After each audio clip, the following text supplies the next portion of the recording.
I am not accusing Jon Jones of anything, and I don't have any information. I'm just sharing with you, like, as I look at this board, it doesn't math.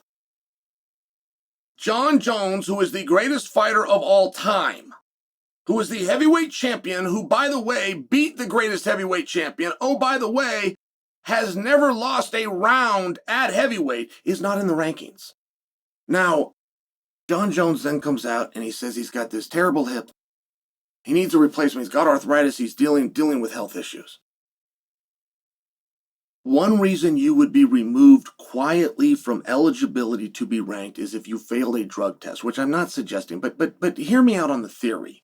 One reason that you would not be eligible to be ranked is if you failed a drug test. The second reason you would not be eligible to be ranked doesn't exist. There is no second reason that has ever been given to us, the MMA community, for why the rankings committee would not be allowed to rank a signed fighter. Okay, hold that thought. Over time, a number of guys that have failed drug tests, at some point before the news comes out that they failed a drug test, will come to the media with a claim of medical hardship. And they start sharing this story with you.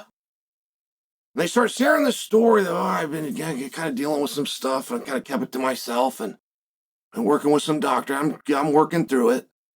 And then at a period of time later, it gets revealed that they failed a drug test, and then they attempt to build a bridge. And they try to say, well, yeah, I had this stuff in my goodness, didn't you hear what I told you last month? I got X, Y, and Z wrong with me. I've been working with all sorts of doctors. I'm surprised they didn't find more in my system. I wasn't fighting, I wasn't competing, I was hurting, I was trying to work on my health, but yeah, that's no surprise. That was in my system. And now all of a sudden, in conjunction with not being ranked, we're getting a story of a medical hardship. And a story of a medical hardship that is so bad that it could interfere with his ability to play with his children. That's tough. But it didn't interfere with his ability to play flag football on television with Dwight Howard yesterday. I don't know what's going on there. I don't have any kind of inside information. And by the way, I don't think he failed a drug test. I just don't think that. I feel like in the space I would have heard. And had I heard, I would have never brought you this piece.